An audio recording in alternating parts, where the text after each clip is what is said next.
Good morning and happy Tuesday. I think we're on. Welcome back to another edition, another installment of Allow Me to Introduce an Insider's Guide to the Occult. And my barber Figaro is out shopping on his bicycle this morning. So I'm all alone in the house. Anyway, today's installment is my introduction to the 2011 book by Mr. Marcus Katz. And the book is called After the Angel, an account of the Abramelin operation. And the publisher is Forge Press.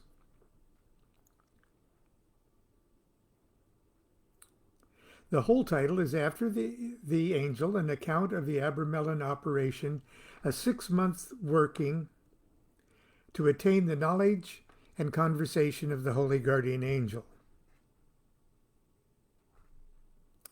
And it begins with an epigram of one of my own books that I wrote with Christopher Hyatt,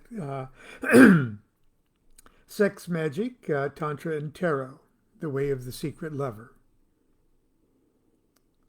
Knowledge and conversation of the Holy Guardian Angel is the primary goal of the ceremonial magician and must be achieved before any other meaningful magical acts can be accomplished.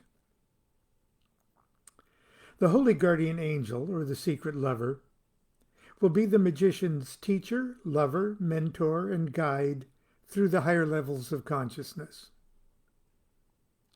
Whether one considers oneself a ceremonial magician or not, the fact remains that the above experience, no matter what it is called, is a prerequisite for complete spiritual liberation.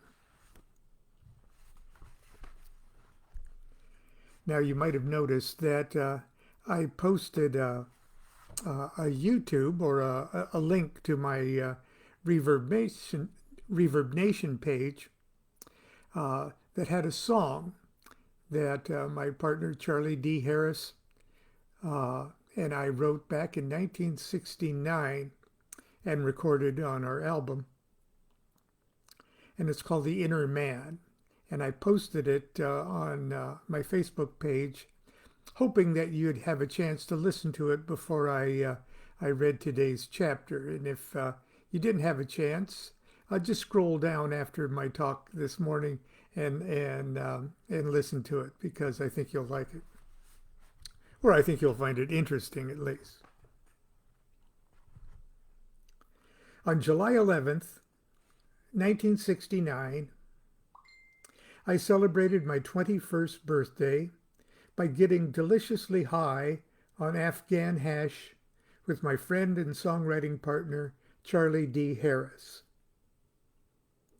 The occasion was doubly celebratory because we had just inked a new recording contract with Epic Records and were preparing material for a second single and an album for that prestigious label. A work we were sure would finally bring us the fame and fortune we believed we so richly deserved. Charlie and I weren't just wannabe rock stars, at least not in our minds. No, we fancied ourselves troubadours of cosmic consciousness, magical bards, mystical musicians, psychedelic hippie poets, surfing the tsunami of cultural consciousness created by the patron saints of our generation, Bob Dylan, Timothy Leary, and the Beatles. Even our silly love songs were written as thinly veiled hymns to transcendent deity. At that sweet green moment of our lives, our youth acknowledged no limits to our magic. And knowing no limits, there were none. With oddly egoless bravado, we resolved to write a new song on the spot. I leaned across my beloved Gibson B45 12-string and picked an occult dictionary from the bookcase, closed my eyes, opened it at random, and blindly pinned my finger to a page. It rested on the words, "Inner Man." 3 bowls of hash later, we had our song. Deep within you, softly hear me sing. Find me if you will. I've never not been anything, and I always will. And the refrain was, all in the all in the all in all. I am the inner man. And it repeats. See how each night becomes the day, born with each new dawn. Death cannot claim the inner man. That's how life goes on. All in the all, and the all in all. I am the inner man. And when you find the inner man with your journey through, smiling, you find the one to tell, it was only you. All in the all and the all in all, I am the inner man. Now, our lyrics didn't spring from the depths of any character-building life experiences or profound mystical traumas. Those terrible adventures still awaited us in the future. But I believe we were nonetheless on to something very real, something very important, other than that excellent hashish.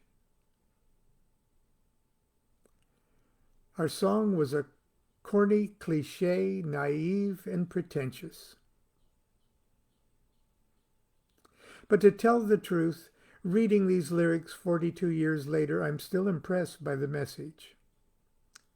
In fact, I'm hard-pressed to think of a more concise summation of the ineffable spiritual experience, event, phenomena, illumination, that is the subject of Mr. Katz's remarkable book.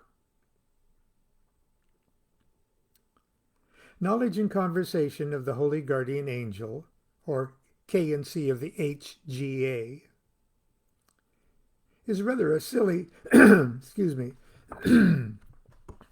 is rather a silly sounding expression for a very serious spiritual event. One is almost embarrassed to say the words when discussing the matter with people unfamiliar with the esoteric history of the Book of the Sacred Magic of Abramelin the Mage, as delivered by Abraham the Jew unto his son Lamech, a grimoire of the 15th century, or the Golden Dawn, or the works of Aleister Crowley. It's not exactly the same guardian angel to whom little Catholic children address their bedtime prayers. Or is it?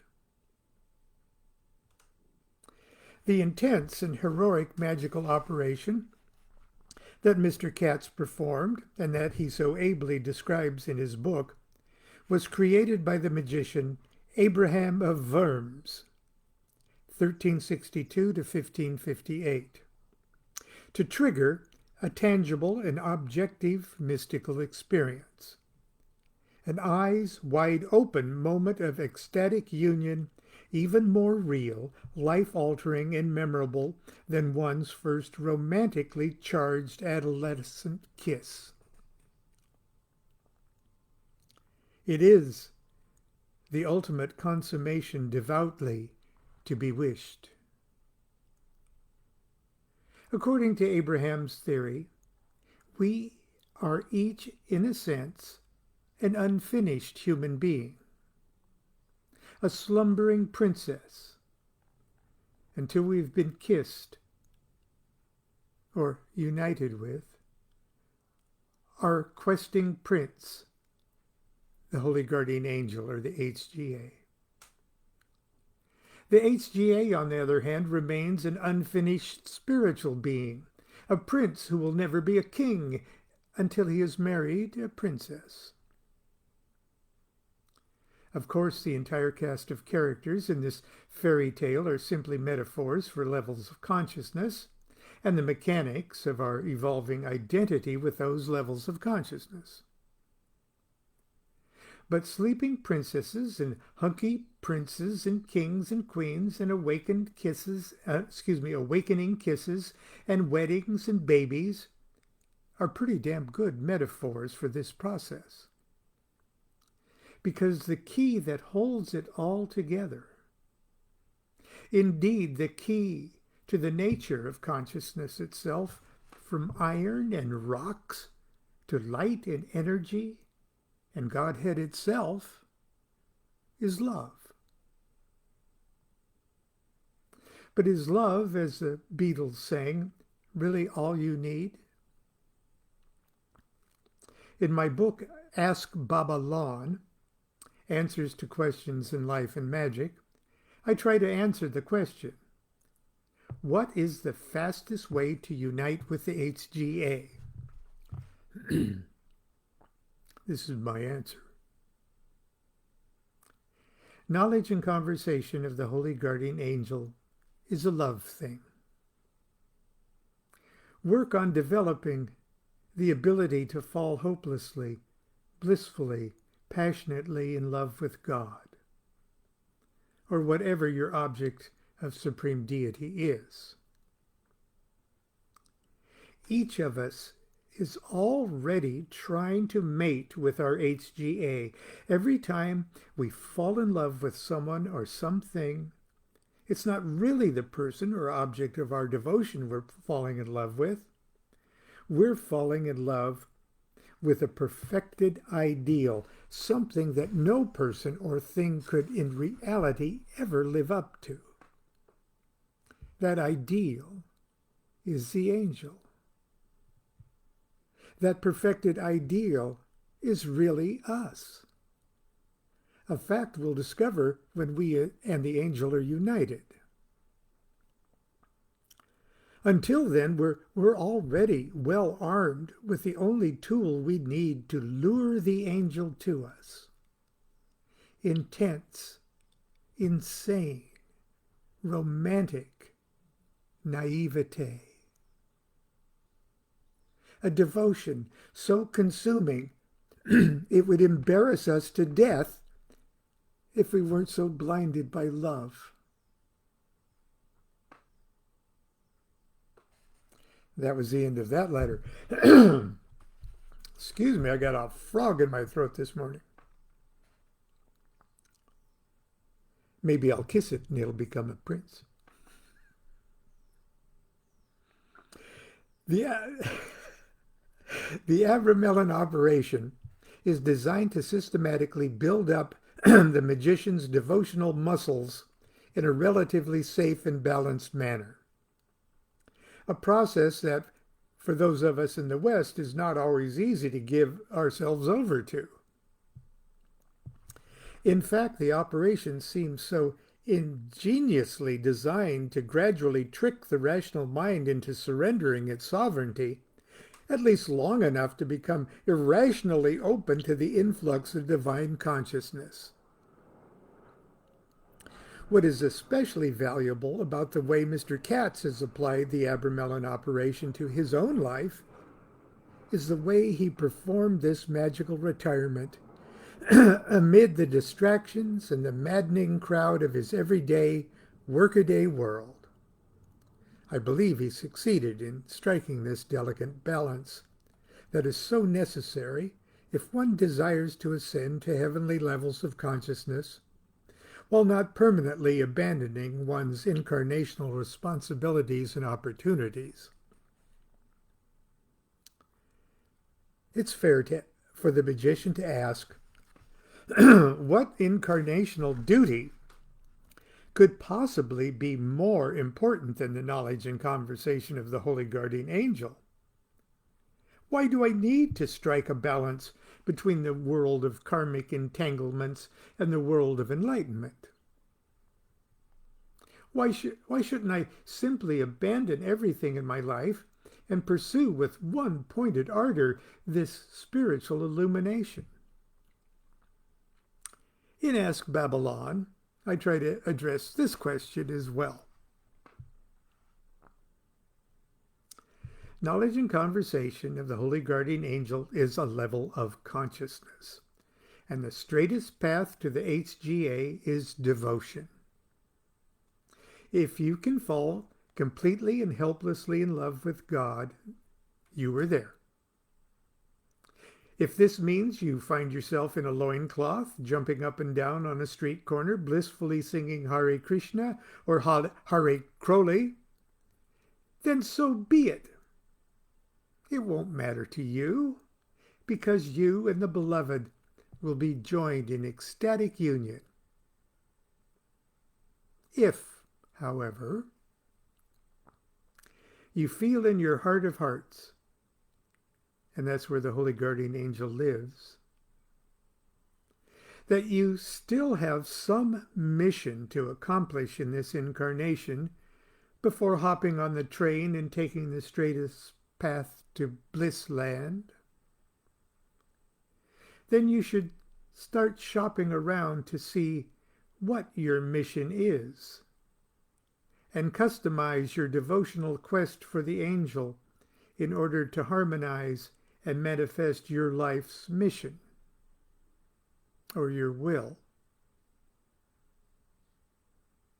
And what about me? Has Lon Milo DuQuette achieved knowledge and conversation of the Holy Guardian Angel?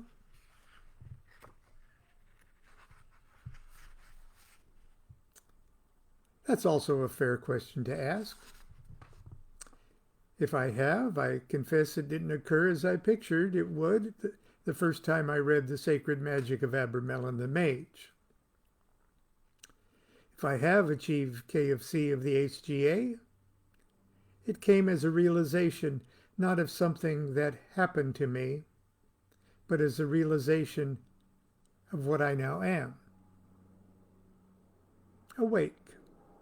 Or at least more awake than the boy who wrote, "I am the inner man."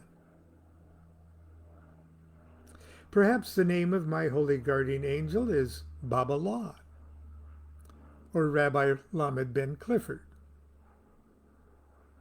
Perhaps that's the way it always works.